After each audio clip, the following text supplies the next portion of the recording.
শোণিতপুৰ জিলাৰ অন্তৰ্গত ঠেলামৰা ৰাজচক্ৰ এলেকাৰ এৰাসতি গাঁৱত বেলচিৰি নৈ তথা নৈৰ আশে-পাশে ৰাইজৰ ক্ষতি হোৱাকৈ অবৈধ খনন বন্ধ কৰাৰ দাবীত শুকুৰবাৰে দিনৰ 11 বজাত স্থানীয় কৃষক ৰাইজে এৰাসতিত তীব্ৰ প্ৰতিবাদ সাব্যস্ত কৰে। উল্লেখ্য যে অসমমালা পথ নিৰ্মাণৰ বাবে একাংশ ঠিকাদাৰে বেলচিৰি নৈৰ লগতে কৃষক ৰাইজৰ ক্ষতি হ'ব পৰা নৈপৰীয়া ভূমিত অবৈধ খনন কাৰ্য চলাই থকাৰ অভিযোগ উত্থাপন কৰিছে প্ৰতিবাদী কৃষক ৰাইজে। সেই অবৈধ খনন বন্ধ কৰাৰ দাবীত স্থানীয় কৃষক ৰাইজে তীব্ৰ প্ৰতিবাদ সাব্যস্ত কৰে। হয়, এতিয়া ক'ব লাগিব যে আমাৰ বেলচিৰি নদীখনত যেটো অবৈধ খনন তেখেতে খান্দি নিছে বৃহৎভাৱে দুইটা পক্ষ দুটা গাঁৱত আমাৰ বৃহৎ এটা মানে এই খননৰ জৰিয়তে বৃহৎ এটা ক্ষতি হ'ব।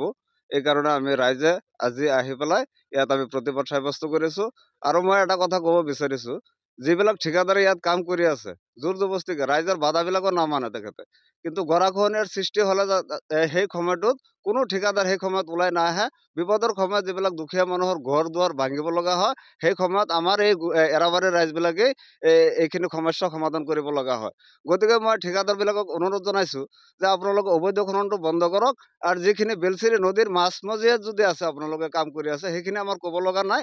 আসাম মালাত মাটি দি আছে তেখেতে, আসাম মালাত মাটি দিয়ক, ৰাস্তাখিনি আমাৰ লাগিব। কিন্তু যদি আমাৰ গাঁও নাথাকে, আজি যদি আমাৰ ইয়াত মানুহ থাকিব নোৱাৰে, গৰাখহনীয়াৰ কবলত পৰি যাব লগা হয়, তেতিয়াহ'লে আমি ৰাস্তা দি কি কৰিম?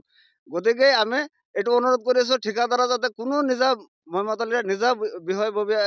বিষয়বিলাক যাতে চিন্তা কৰি ৰাইজৰ ক্ষতি যাতে নকৰে, সেইখিনি চিন্তাধাৰা কৰি পেলাই ইহঁতে মাটি কাটি নিয়ক, আমাৰ কোনো ওজৰ আপত্তি নাই, কিন্তু কোনো ওপৰত মাটি কাটিব নালাগে। সেইখিনি কৈ পেলাই মই শেষ কৰিলোঁ। ঢেকিয়াজুলিৰ পৰা প্ৰশান্ত বৈশ্যৰ ৰিপৰ্ট, অসম আদিত্য। NKS হুণ্ডাইলৈ স্বাগতম। নৰ্থ ইষ্টৰ প্ৰথম GDSI 2.0 ফিচাৰ্ছ ডিলাৰ হৈছে NKS হুণ্ডাই।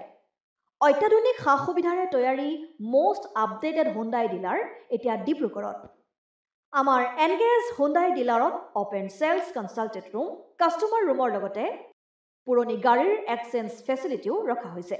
ইয়াত চেলছৰ লগতে ছাৰ্ভিচ ছেক্টৰৰ সুন্দৰ সুবিধা আছে। প্ৰয়োজনীয় সকলো এডভান্স টুলছ, হুইল বেলেন্সিং, এলাইনমেণ্টৰ অত্যাধুনিক machine, post hydraulic lift, fully ট্ৰেইনমেণ্ট পাৱাৰৰ লগতে nitrogen gas filling facility, fully automatic car washer ফেচিলিটিও আছে। লগতে NKS হুণ্ডাই ডিলাৰে কাষ্টমাৰসকলৰ সুবিধাৰ্থে মোবাইল ছাৰ্ভিচ ভেনৰো ব্যৱস্থা ৰাখিছে, য'ত হাইড্ৰলিক লিফ্ট, ৱাছিং facility, wheel balancing, tyre pressure check কৰাৰ লগতে বহুখিনি সুবিধাই উপলব্ধ আছে। NKS হুণ্ডাইলৈ আহক আৰু সুবিধাসমূহ গ্ৰহণ কৰক।